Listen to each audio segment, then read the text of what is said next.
Step 6 is the biggest one. And if you listen to me, this could change the quality of your life.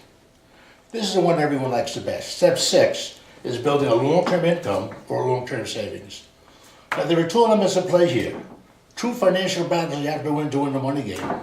And if you don't incorporate these, I'm going to be strong with you. The chances of you becoming financially independent probably won't happen. And if it does, it's way out there. So here are the two battles you have to win.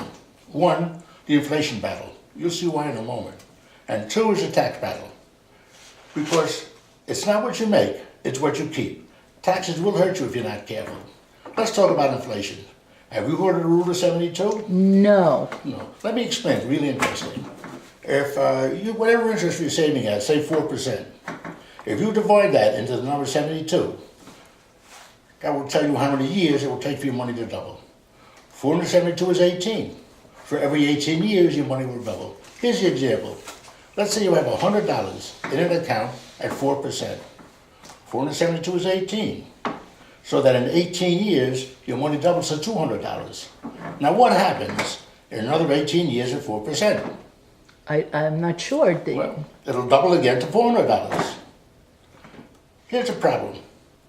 In 36 years from now, will $400 buy what $100 does today? Oh, I don't think so. That's inflation. You know, people are saving, where are they saving? The banks, credit unions, fixed accounts, not even getting 4%. You see what's happening. Money's growing, but inflation's growing much quicker. What happens is they're losing purchasing power. They may never retire. That's a big, big problem. The solution is to help them obtain a potentially better interest rate. Say a person gets 6 to 12%. Look at this example. Let's assume you're 29 years old and you have $10,000 at 4%. 472 is 18. So that $10,000 grows in 36 years to $40,000. You're 65, the kids are gone, the house is paid for, and you got $40,000 in them and you want to retire. How long is that $40,000 going to last you? Oh boy, I don't think very long. No, maybe a little longer if you're really frugal. And then you run out of money, and you're a greeter at Walmart. Here's the problem. We've run out of time. Who wants to work past 65? The only thing that could have changed is the interest rate. And here's the million-dollar question. If you could have had 6 to 12% instead of 4%, would you not have greater independence, financial independence? Sure. The answer is yes. Sure. Look at this. At 6%, your money doubles every 12 years. At 8%, it doubles every 9 years. And at 12%, it doubles every 6 years. So at age 65, you've got $640,000. Isn't that amazing? Yes. It really is. The only difference between this guy and this guy is the interest rate. It's not more time or more money. Same age, same amount of money. But of course, this guy, $600,000. A pretty important principle for you to learn? Yes. This could change the quality of your life. And you know what?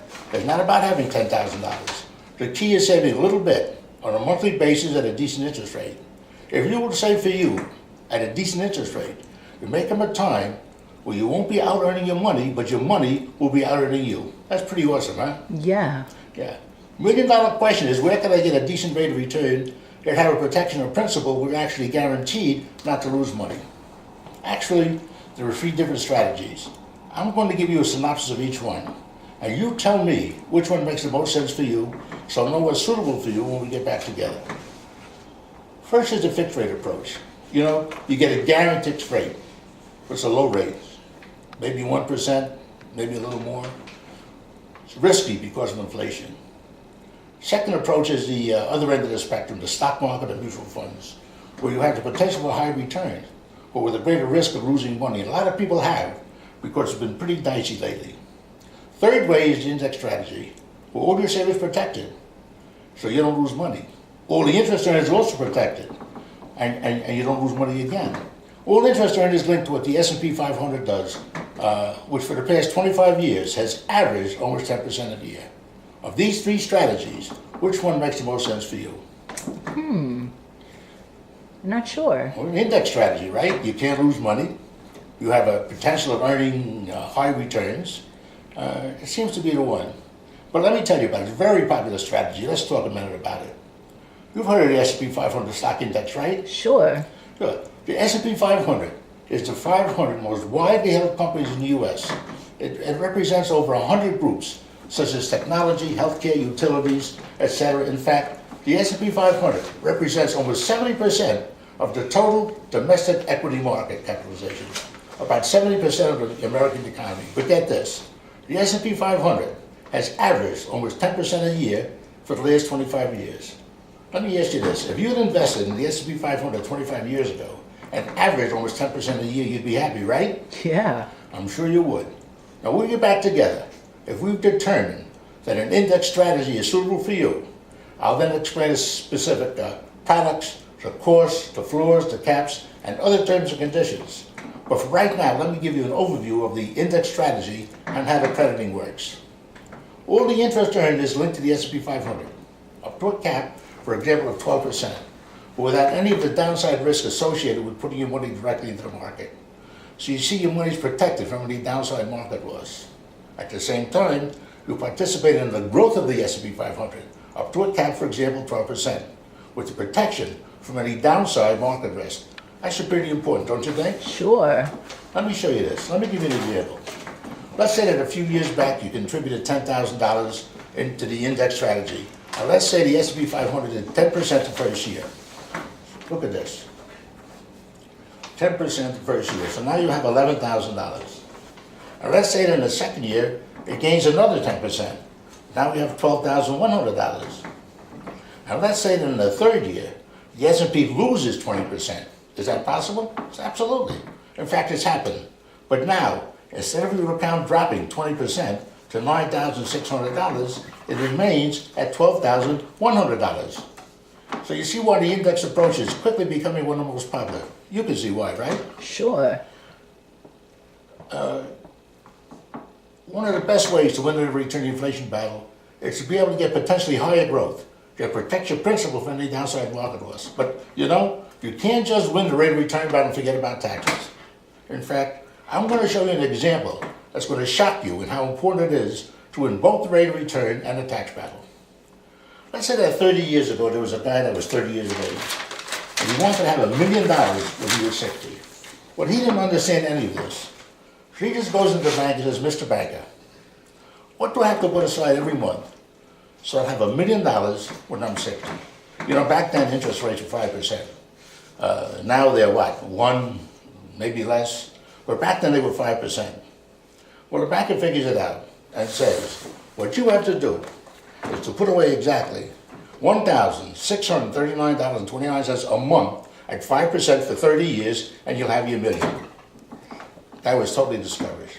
Left the bank, never saved a dime. He's now a greeter at Walmart. We've seen him, right? Yeah. Yeah. Well, what are we going to taught him how to win these two battles, the rate of return battle and the tax battle? Look how it drops that number. It's almost unbelievable. Let's win one at a time, the rate of return. Let's say we could have averaged 10% instead of 5%. Look how it drops that number. It's almost unbelievable. $900 a month. Now, do you know people that can put away $900 a month? Not really. No, not many. However, that's still $700 less than this guy. That's pretty significant, right? Yes. Now, what if we could help him put his money away where it can't be taxed while it grows? So a tax deferral, what does he have to put away? Look at this, $438 a month. Now, do you know people that can put away $438 a month? Sure. Sure, a lot of people. Hey, maybe you could do that too, right? Maybe. See, to a lot of people, it's not such a big deal. See, it's not so much about putting away a ton. It's about putting away what you can at a decent interest rate, reducing taxes and avoiding loss of principal. In fact, in step 6, when we're done, a person knows how and when they will be potentially ready to retire, and if we do it right, we can literally save years off their retirement date. It's really neat. Let me ask you this.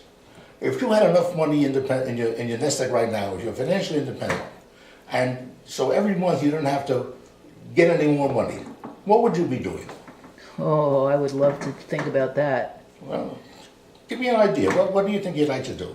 Travel. Travel. See? That's great. If you're financially independent, you have options, and that's the point.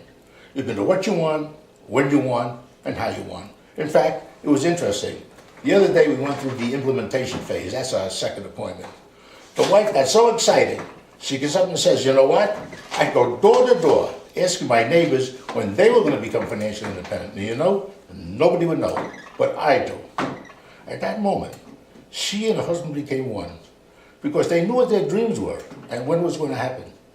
That's exciting. Step 6.